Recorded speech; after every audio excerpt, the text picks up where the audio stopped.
নমস্কার, টিভি9 বাংলায় আপনাদের সকলকে স্বাগত।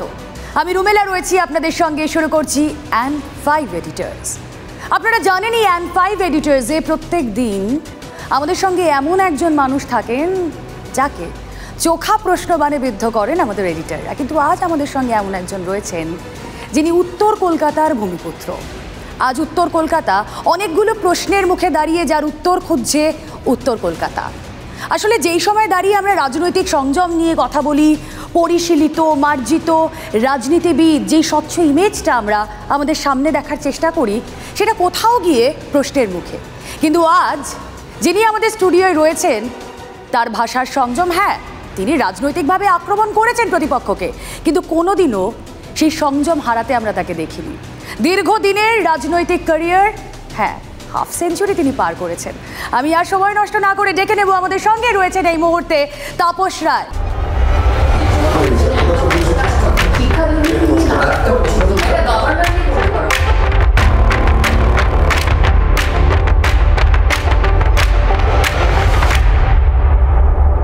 স্বাগত জানাবো বিজেপি নেতা তাপস রায় আমাদের সঙ্গে রয়েছেন। তাপস বাবু, স্বাগত টিভি9 বাংলায়। কেমন লাগছে টিভি9 বাংলায় এসে? প্রথমেই আপনি আসন গ্রহণ করুন এবং তারপর আপনার থেকে শুনবো। খুব ভালো লাগছে, খুব ভালো। আপনাকে পেয়ে আমরাও ধন্য। এবং আমাদের এই অনুষ্ঠান আপনারা জানেন অ্যান্ড5 এডিটর্স, যেখানে প্রশ্নকর্তা আমি একা নই, আমার সঙ্গে থাকেন 5 জন এডিটর।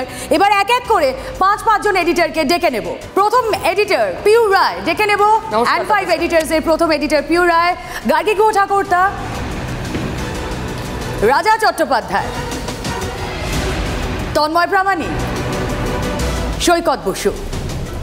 এবং আমরা একদম শুরুতেই যেরকম আপনাদেরকে বললাম যে আমাদের এডিটরদের 5 জন এডিটরের চোখা প্রশ্নবাণ কিন্তু তৈরি। কিন্তু শুরুতেই আমি তাপসদার কাছে যাই। তাপসদা, হাফ সেঞ্চুরির একটা রাজনৈতিক জীবন, not a matter of joke, 52 বছর। এই 52 বছরের একটা দীর্ঘ রাজনৈতিক জীবন পেরিয়ে যখন আপনি আজ টিভি9 বাংলার স্টুডিওতে এসেছেন, এই পর্যন্ত এখনো পর্যন্ত যদি একটা মূল্যায়ন করতে বলি, রাজনৈতিক কর্মী হিসেবে, রাজনীতিক হিসেবে তাপস রায় কতটা সফল, নাকি ব্যর্থতার কোনো জায়গা এখনো রয়েছে? না, চেষ্টা করে গেছি কর্মী হিসাবে, সেখানে কখনো কম্প্রোমাইজ করিনি। যখন যে দায়িত্ব আমার ওপর বর্তেছে সেই দায়িত্ব পালন করার চেষ্টা করেছি, ডেডিকেট করেছি, সম্পূর্ণভাবে সময় দিয়েছি। তারপরে তো মানুষ বিচার করবে সাফল্য। বেশ, উত্তর কলকাতার মানুষ ওই উত্তর কি দেবে এবারের লোকসভা নির্বাচনে, আমরা সকলেই তাকিয়ে রয়েছি। আসুন সময় নষ্ট না করে প্রথম এডিটরের কাছে যাওয়া যাক। চোখা প্রশ্ন রেডি তো? তাপসদাকে দেখে ভালো লাগছে, গেরুয়া বসানো। তাপসদা, আপনি নিঃশ্বাস নিতে পারছেন?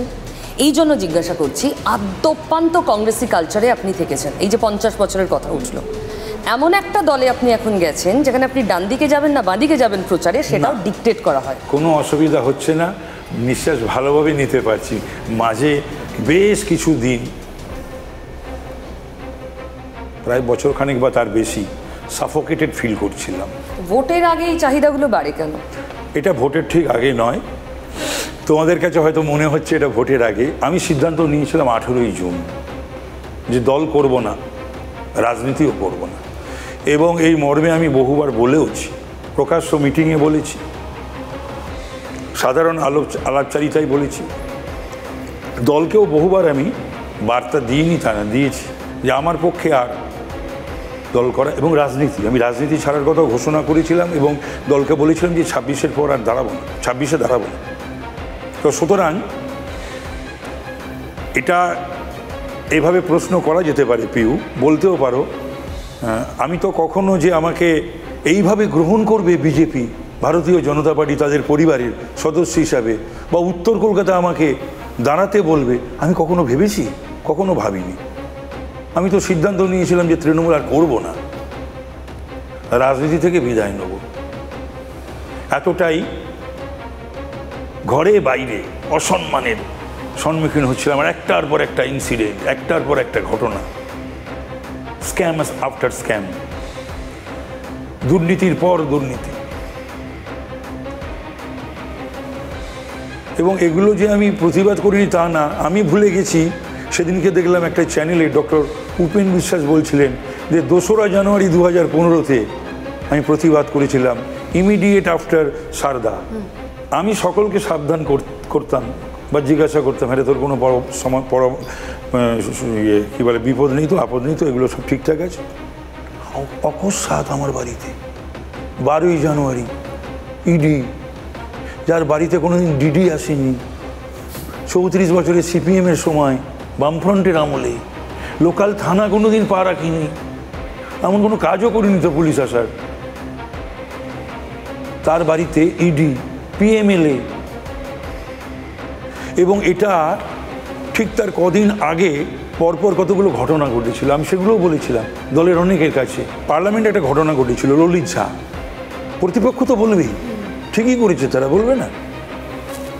আমি প্রতিপক্ষ হিসাবে বলতাম না, বা এখন বলবো না, ছেড়ে দেব? সেই ললিত ঝা নিয়ে দুটো টুইট হয়েছিল বিজেপি থেকে আমার ছবি দিয়ে। এবং ললিত ঝাকে তো আমি চিনি না, না চেহারায় না নামে। আমাকেও প্রেস জিজ্ঞাসা করেছে, বিভিন্ন চ্যানেল জিজ্ঞাসা করেছে, আমি যা বলার বলেছি। তারপরে বিজেপির থেকে বলা বন্ধ হয়ে গেল, কিন্তু আমার দলের তরফে দুজন পিতা পুত্র, তারা এমএলএ এবং এমপির অত্যন্ত ঘনিষ্ঠ লোকাল, আমি যেখানে বাস করি, তাদের নির্দেশে তারা ওই বিজেপির টুইট সেগুলোকে ভাইরাল করার দায়িত্ব নিল বিভিন্ন গ্রুপে। আমাকে এসে জানালো, বললো অনেকে, সুরেন্দ্রনাথ কলেজের ছেলেমেয়েরা 48, 49, 50, 51, 40, 38, 37 কর্মীরা দেখাতে দে, ছেড়ে দে। আমি তো বুঝলাম এটা একটা উদ্দেশ্য প্রণীতভাবে করা হচ্ছে।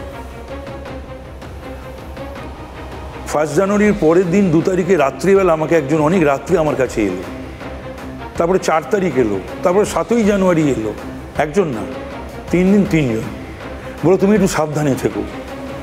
আমি সাবধানে থাকবো কেন, কি করলাম? কিন্তু অনেক দেখেছি, উতরাই চড়াই তো এখানে অনেক দেখেছি, পার করে এসেছি, অনেক কিছু তো দেখেছি আমি জীবনে। বললো না তোমার বাড়িতে দিল্লি পুলিশ আসবে, তারপরে বললো তোমার বাড়িতে ইডি আসবে। আমি না তাদের বকাবকি করলাম যে এরা বোধহয় আমার সঙ্গে ফাজলামও করতে এসছে। বললো না, কারুর বাড়িতে আলোচনা হচ্ছে তো এইটা কিন্তু আমার বাড়িতে ইডি পাঠানোটা কিন্তু বিজেপির পাঠানো নয়। আমার বাড়িতে ইডি পাঠিয়েছিল সুদীপ ব্যানার্জি। সুদীপ ব্যানার্জি ইডি কন্ট্রোল করে?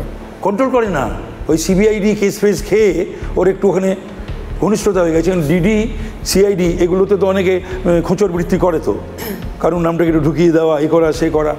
তাহলে ওর বাড়ির থেকে 3 জন আমার কাছে আসবে কেন, এসে বলবে কেন কখনো? এবং সবচেয়ে আনন্দের কথা যে যখন আমার বাড়িতে 12 ঘন্টা রেড চলছে, কোনো রাজনৈতিক দল নেই, একাধিক নেতা, প্রতিটি রাজনৈতিক দলের একাধিক নেতা, আমার দল ছাড়া, আমার তখন পুরনো দল ছাড়া, তৃণমূল ছাড়া, সবাই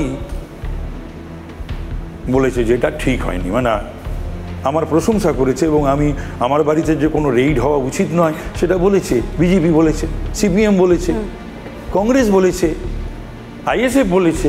বেশ, গার্গী গুহ ঠাকুরদা। তাপসদা, আপনার আনা মোশনে গত শীতকালীন অধিবেশনে বিধানসভা থেকে সাসপেন্ডেড হয়েছিলেন শুভেন্দু অধিকারী। সেই শুভেন্দু অধিকারীর সঙ্গে বসে এখন ভোট কৌশল তৈরি করেন নিশ্চয়ই পাকা মাথা হিসেবে, দলের পাকা মাথা হিসেবে, সেটা কেমন লাগছে? কোনো অসুবিধা নেই, এখনো শুরু হয়নি, সেগুলো সব শুরু হবে। এখনো অনেক, শুভেন্দু এখন অনেক কিছু নিয়ে ব্যস্ত। আমি আমার নিজের জায়গাটা এখন শুরু করেছি কাজকর্ম, অসুবিধার কোনো কারণ নেই।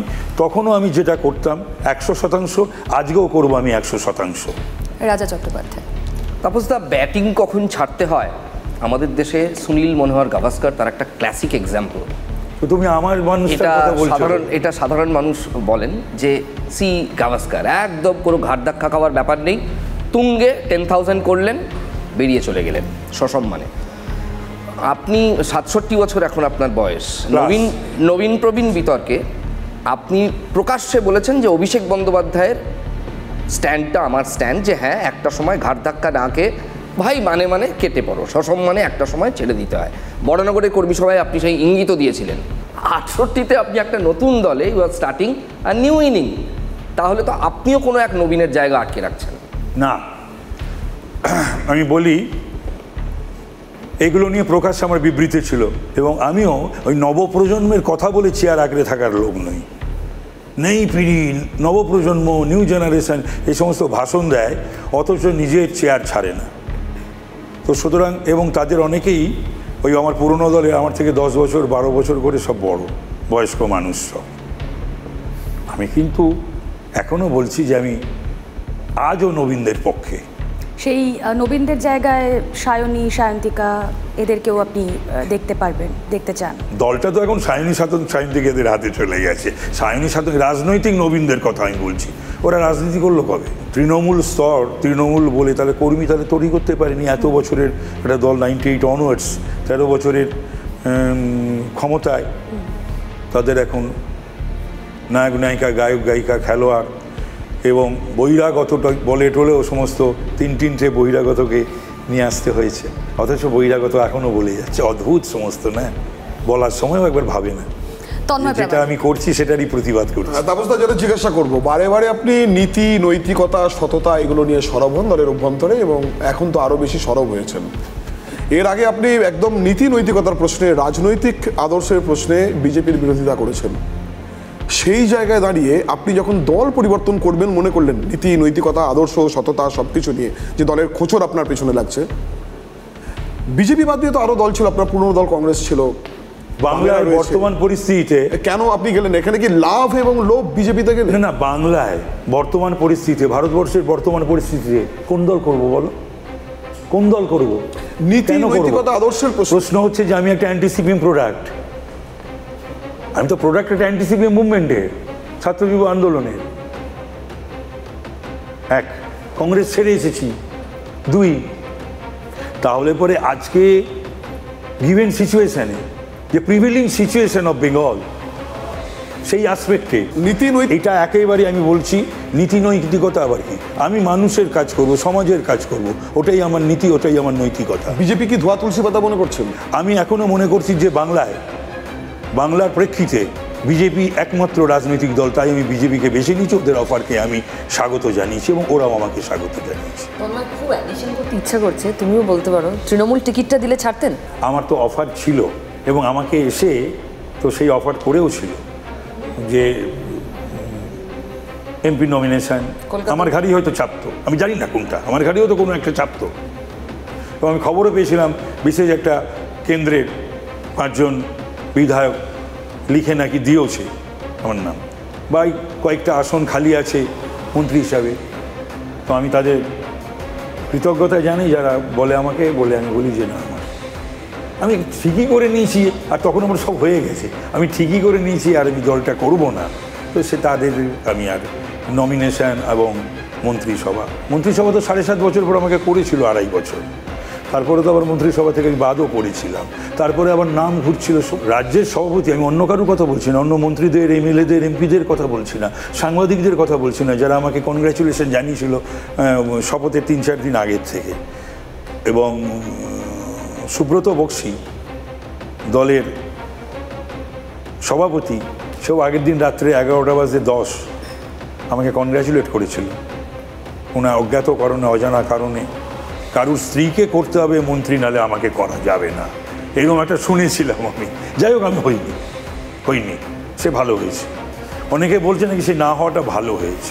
তাপসদা, আপনি বললেন যে 2015 সালে সারদা ঘটনার পরে আপনি এই দুর্নীতির বিরুদ্ধে সরব হয়েছিলেন, এটা সত্যি।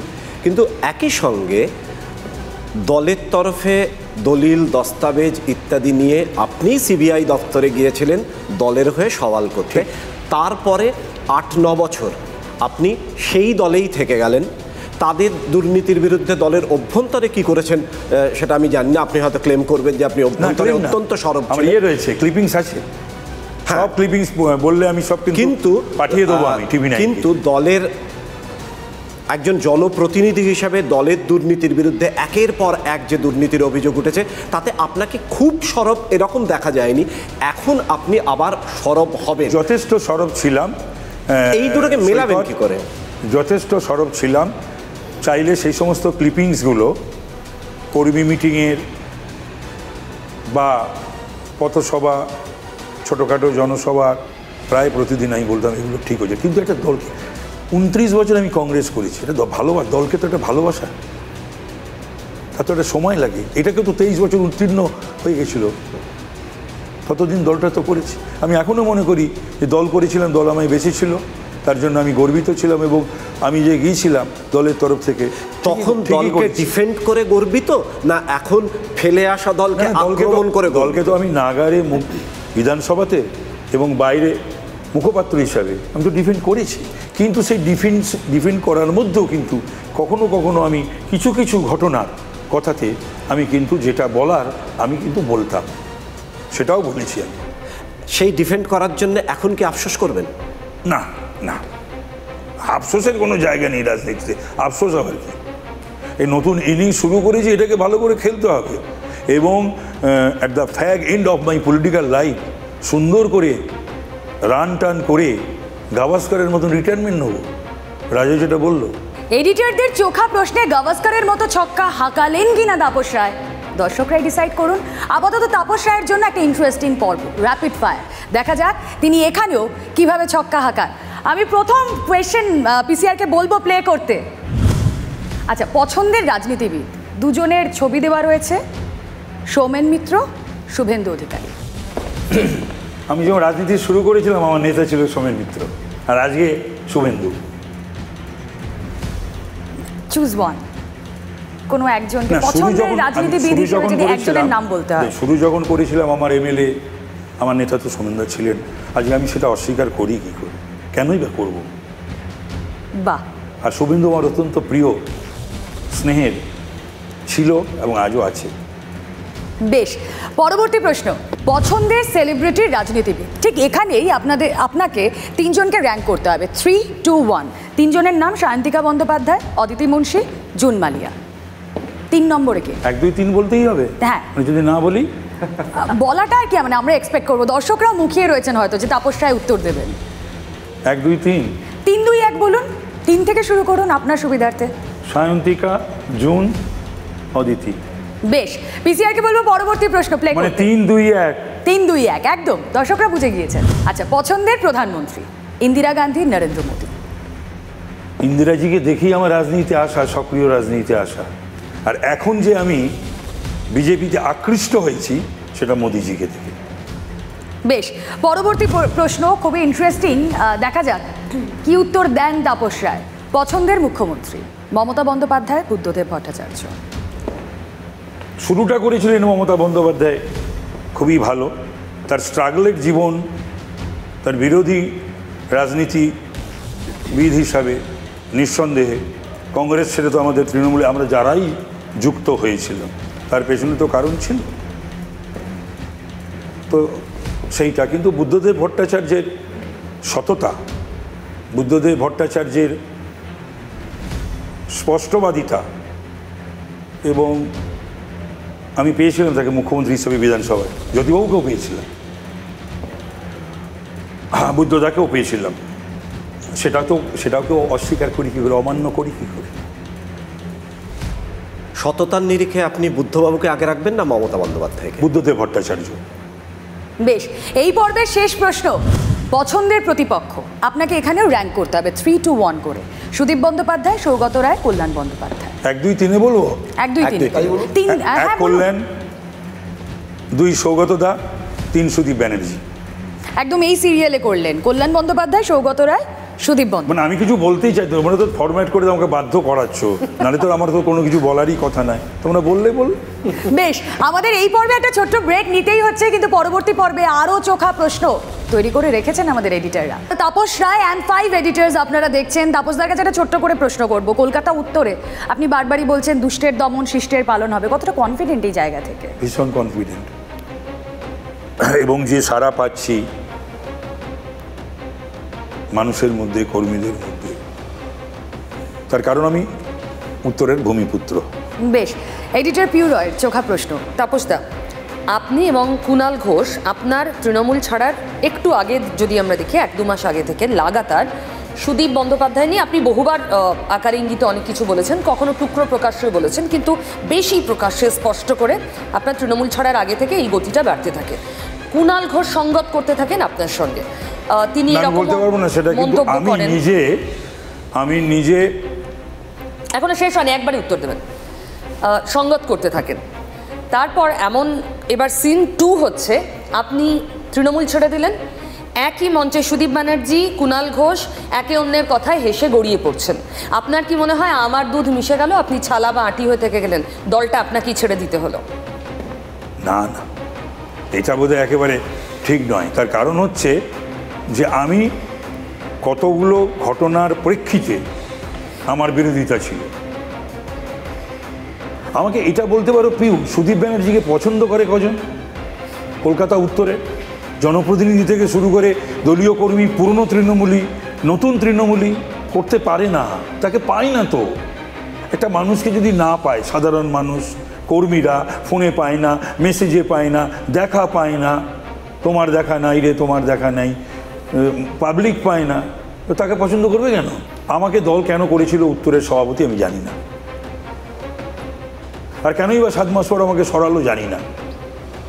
নজরুল মঞ্চে মমতা ব্যানার্জি বললেন ওই রোজ ফোন করছে, ওর একটু ইনাগিংনেস আছে, কুণাল সেটা বলেছে, ওই ফোন করে মেসেজ করে আমাকে দাও, আমাকে দাও, আমায় ফিরিয়ে দাও। হ্যাঁ, মানে জেলা সভাপতিটাও। আর সব কিছুর মধ্যে একটা জিনিস তুমি দেখবে, কোনো কিছুর মধ্যে ও কিন্তু দলেরও নয়, মমতা ব্যানার্জিরও নয়, কর্মীদেরও নয়, সাধারণ মানুষেরও নয়, ও নিজের এবং ওর স্ত্রীর। এটা সকলে জানে, জানার পর ওকে কেন ভোট দেবে? তো সুতরাং যে একটা মানুষ কিছুই করবে না, কিছুই করবে না, এবং এটা দল উপলব্ধি করে না তা না, করে, তারপর আমি জানি না, ও সকলে উপলব্ধি করে। Someone to bell the cat, কাউকে তো প্রতিবাদ করতে হবে। তাপস রায়রা বরানগরে লড়বে, আর নয়নারা চৌরঙ্গিতে লড়বে। রাজনৈতিক কর্মী আমরা, একটা অলি গলি তস্যগলি হাতের তালুর মতন সিপিএমের সঙ্গে লড়েছি 34 বছর। মুচিপাড়া, আমার street, Bowbazar, college street, Sealdah, ছাত্র আন্দোলন, যুবল আন্দোলন, কার জানা নয়, কার অজানা? তোমরাও তো জানো, শুনেছো, দেখেছো। এত শত সমস্ত কিছু বঞ্চনা বলো, অপমাননা বলো মেনেছি, কিন্তু তারপরে এই সন্দেশখালি, এই বকটুই, এই গার্ডেন রিচ, আর্ট স্ট্রিট,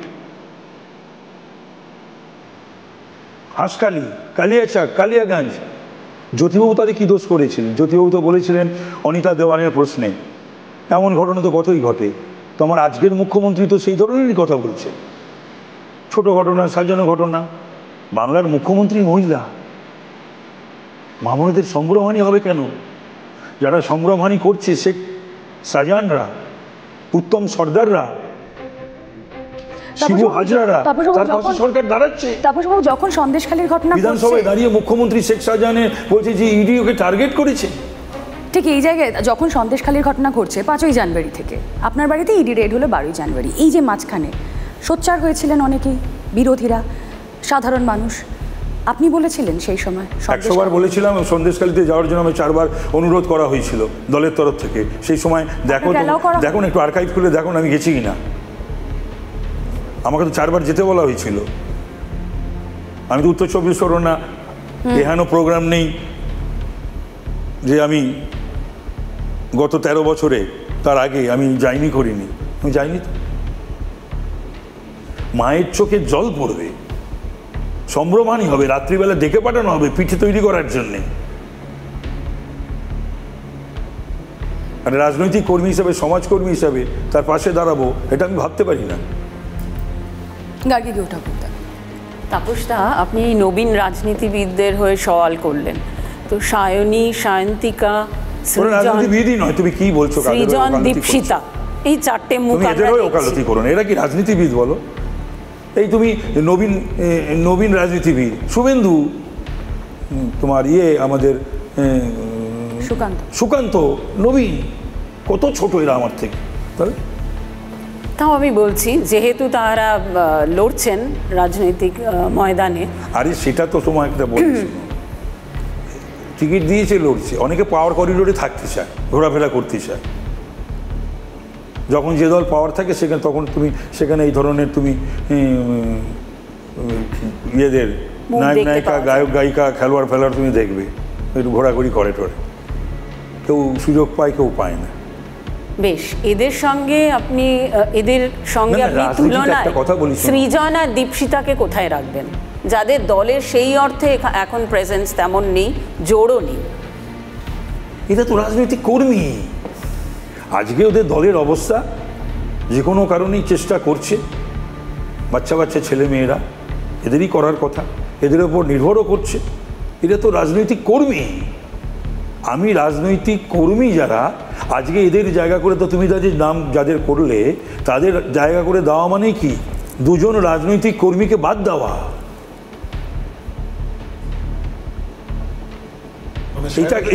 এটা আমি মেনে নিতে কোনোদিন পারিনি এবং পারি না। আচ্ছা তাপসবাবু, আপনার যেই ব্যাখ্যা, এই সায়নী সায়ন্তিকারা রাজনৈতিক কর্মী তো সত্যিই নন, কিন্তু তারা রাজনীতিতে এসেছেন। হিরণ চট্টোপাধ্যায় সেই ব্যাখ্যায় যায় তার নামটা? হিরণ রাজনীতিটা অনেকদিন করছে, করা যাবে না এমনটা কথা নয়। রাজনীতি অনেকদিন করছে, বেশ কয়েকটা বক্তৃতা করেছে, রীতিমতো ভালো, বিধানসভায় রীতিমতো ভালো। মানে আমি ভাবতে পারিনি এত সুন্দর ও বলবে। সেরকম ভাবে সেরকম যদি এরা সেটা যদি লাস্ট করে, টিকে থাকতে পারে এবং টিকে থাকে ক্রিজে, তাহলে পরে আগামী 5 বছর 7 বছর পর বলবো। আর যদি হারিয়ে মিলিয়ে যায়, ছেড়ে দেয়, পাওয়ারের জন্য যদি গিয়ে থাকে, তারপরে যদি ক্রাইসিস পিরিয়ডটা যেটা অন্যরা করছে, হিরণ তো ক্রাইসিসটা করছে বা করলো। এই সিপিএমের যে ছেলে মেয়েদের নাম করা হলো, সৃজন এবং দীপশিতা, এ তো ক্রাইসিসে করছে, তো তাদের তো নম্বর দিতেই হবে।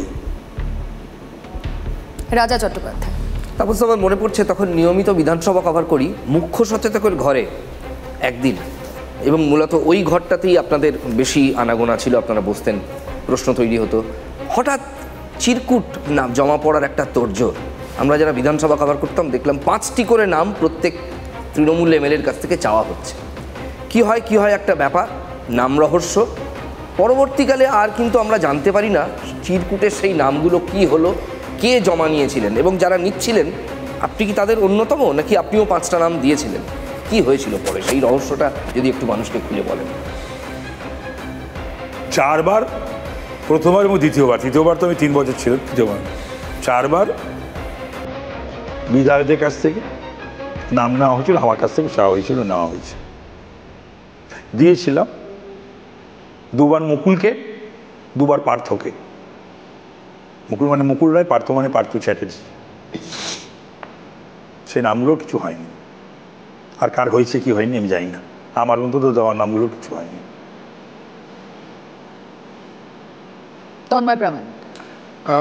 সুদীপ, একটা জিনিস জিজ্ঞেস করবো যে সুদীপদার বিরুদ্ধে আপনি এত কথা বলছেন, তার স্ত্রী প্রীতি নিয়ে বলছেন, এই যে 13 বছরের সরকার, যে সরকার আপনি ছিলেন 2011 থেকে এই এখন পর্যন্ত, যেদিন আপনি ছাড়লেন বিধায়ক পদ, কোন কোন ঘটনায় তৃণমূল সরকারের আপনি লজ্জিত?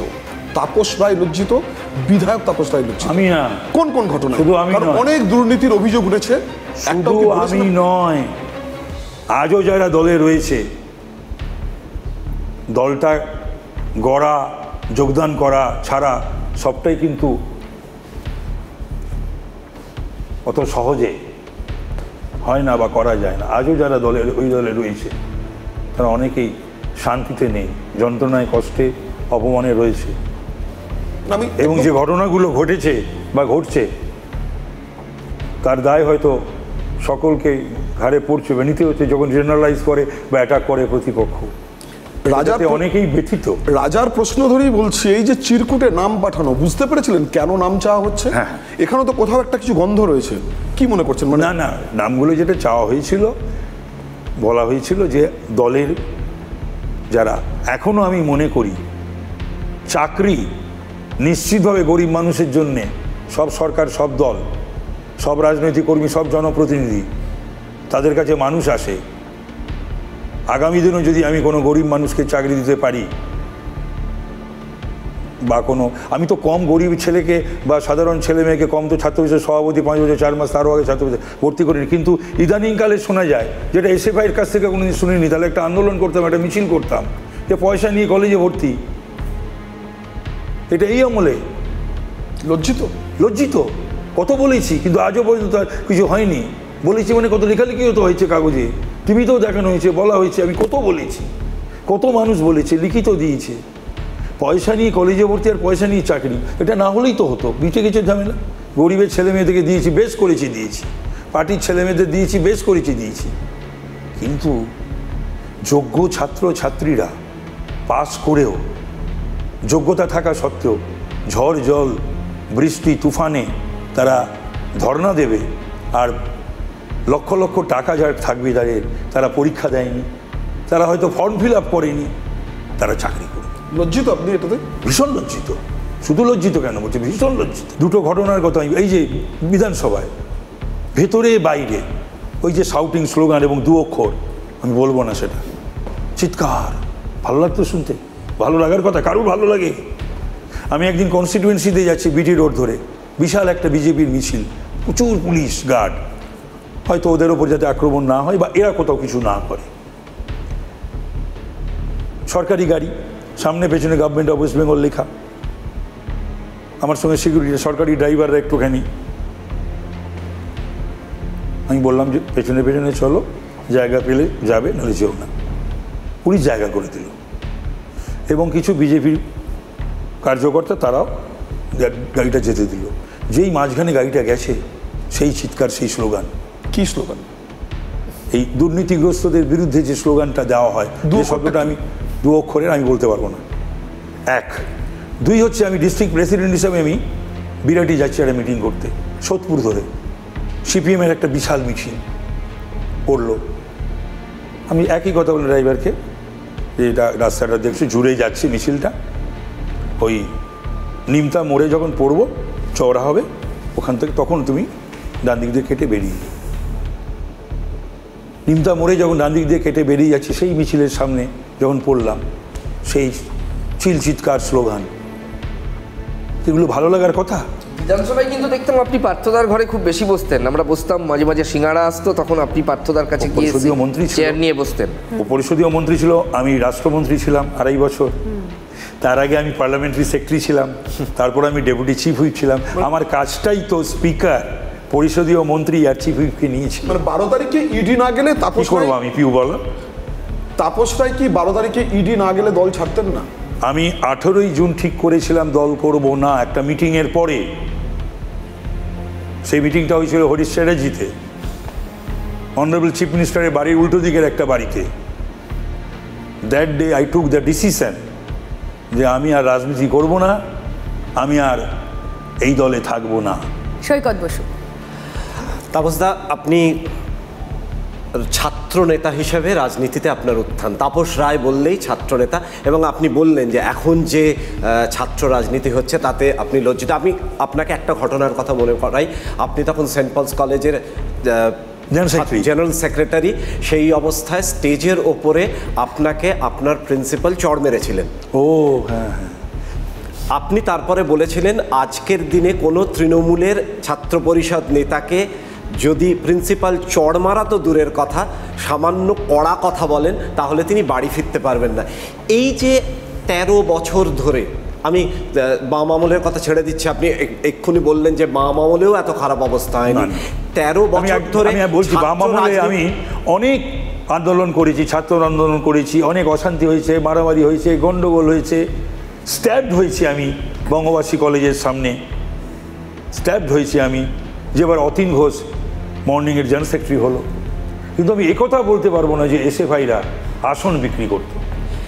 ছাত্র রাজনীতি আজ যে জায়গায় এসে দাঁড়ালো 13 বছরে, ছাত্রনেতা, প্রাক্তন ছাত্রনেতা তাপস রায় 13 বছরে তার প্রতিবাদ করলেন না কেন? করেছি মানে চিঠি লেখা বন্ধ হয়ে গেল। কোনো জায়গায় চিঠি লেখা বন্ধ করে দিলাম, কোনো জায়গায় ভর্তি আমার কাছে এলে পরে হাত জোর করে দিতাম, জীবনে বহু ভর্তি করেছি, আর করবো না। কারণ আমরা চিঠি লিখে যদি কাউকে পাঠাই, বলবে দাদা পাঠিয়েছে, আমরা এই নিই, এখন এইটা দিতে হবে। তাহলে পরে আমাকে সেই অভিভাবক অভিভাবিকারা বা সেই ছাত্র বা ছাত্রীটি, তারা ভাববে যে আমার কাছেও বোধহয় ওখান থেকে কিছু পৌঁছয়, যার জন্য আমি সিট ডেকে বন্ধ করে দিলাম আর ছাত্র ভর্তি বন্ধ করে দিলাম। অনেকদিন তো করেছি, তারপরে এটাকে বন্ধ করার জন্য আমি প্রচুর চেষ্টা করলাম। ওই 7 মাস আমি যখন প্রেসিডেন্ট হলাম বন্ধ ছিল, অনেক কিছু বন্ধ ছিল, সেই জন্যই হয়তো আমাকে সরিয়ে দেওয়া হলো। দোর্দণ্ড প্রতাপশালী ছাত্রনেতা ছিলাম, জেনারেল সেক্রেটারি ছিলাম। আমার স্ট্রিটের ছেলে, আমার স্ট্রিট কলেজে ডক্টর C.S. শ 29 বছরের টানা প্রিন্সিপাল, একটা আলাদা ব্যক্তিত্ব, ফাদার ফিগার। আমার বাবা মারা গেছিলো খুব ছোট বয়সে, তারপরে যদি আমি কারোর মধ্যে আমার পিতাকে খুঁজে পেয়ে থেকে থাকি সেটা ছিলেন ডক্টর C.S. শ। কলেজ ডে আমাকে বলা হলো ব্লেজার, আমি বললাম যে ব্লেজার শুধুমাত্র যারা অ্যাথলিট প্লেয়ার তারা পাবে, ব্লেজার কেন? বলো না এটা সবাই পেয়ে আসছে, পাবে। আমি বললাম যে নেয় নিক, আমি জেনারেল সেক্রেটারি হিসাবে নেবো না। আমাকে একটা চড় মেরেছিলেন সবার সামনে স্টেজে। তারপরে অবশ্য নিচে নেমে বাবা ছেলে দুজনকে জড়িয়ে কান্নাকাটি হয়েছিল।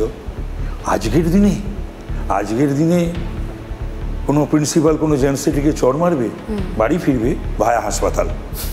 আর এবার এক কথায় উত্তর দেওয়ার পালা। প্রশ্নগুলো দেখা যাক তাপস রায়ের জন্য কি কি রয়েছে। আমি পিসিআরকে বলবো প্লে করতে এক এক করে। প্রথম প্রশ্ন, বিজেপি এখনো 16 আনা বাঙালির দল হয়ে উঠতে পারেনি, তাপস রায় কি মনে করছেন? ঠিক না এটা।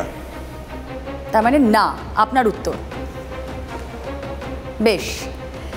দ্বিতীয় প্রশ্ন, মমতা বন্দ্যোপাধ্যায়কে সরাসরি অসৎ বলা বিজেপির ক্ষতি করবে? না। বেশ। তৃতীয় প্রশ্ন, লোকসভার টিকিট পেলে আপনি দুর্নীতিগ্রস্ত তৃণমূলেই থেকে যেতেন? না। বেশ। চতুর্থ প্রশ্ন, বিজেপিতে কোণঠাসা হলে আপনি তৃণমূলে ফিরে আসবেন? কোনোদিনও না। নেভার। আচ্ছা, ঘনিষ্ঠ বৃত্তে মমতার সমালোচক বলেই দল সরকারে বড় পদ পাননি? ইয়েস। 4টে নায়ের পর একটা হ্যাঁ। একটা ছোট্ট প্রশ্ন একটু অ্যাড অন করি না, এই প্রশ্ন ওয়ালে আসবে না, আপনাকে জিজ্ঞেস করছি। গতকালও আমরা এর আগেও দেখেছি মমতা বন্দ্যোপাধ্যায় বারবার বলেছেন ওয়াশিং মেশিন ভাজপা, তৃণমূল তাই বল। বিজেপি কি সত্যি ওয়াশিং মেশিন? হ্যাঁ বা নাতে না, ব্যাখ্যামূলক উত্তর নেব। তাহলে তো ওয়াশিং মেশিন তৃণমূলেও রয়েছে। মুকুটমণি, বিশ্বজিৎ, কৃষ্ণ কল্যাণী, আরও। প্রবলেমটা হচ্ছে যে আমার কাছে এলে ভালো, আমার সঙ্গে থাকলে ভালো, অন্য দলে গেলেই কালো। বেশ, অনেক ধন্যবাদ আপনাকে আমাদের এই অনুষ্ঠানে আসার জন্য। আপনার এই রাজনীতির 22 গজে এই যে নতুন ইনিংস শুরু হলো তা আপনার দুর্দান্ত হোক, এটাই আমাদের সকলের কামনা। TV9 বাংলার দর্শকদের জন্য তাপস রায় অ্যান্ড 5 এডিটর্স এখানেই শেষ করছি, কিন্তু কেমন লাগলো সোশ্যাল মিডিয়ায় অবশ্যই জানাবেন। আপাতত এই পর্যন্তই, ধন্যবাদ।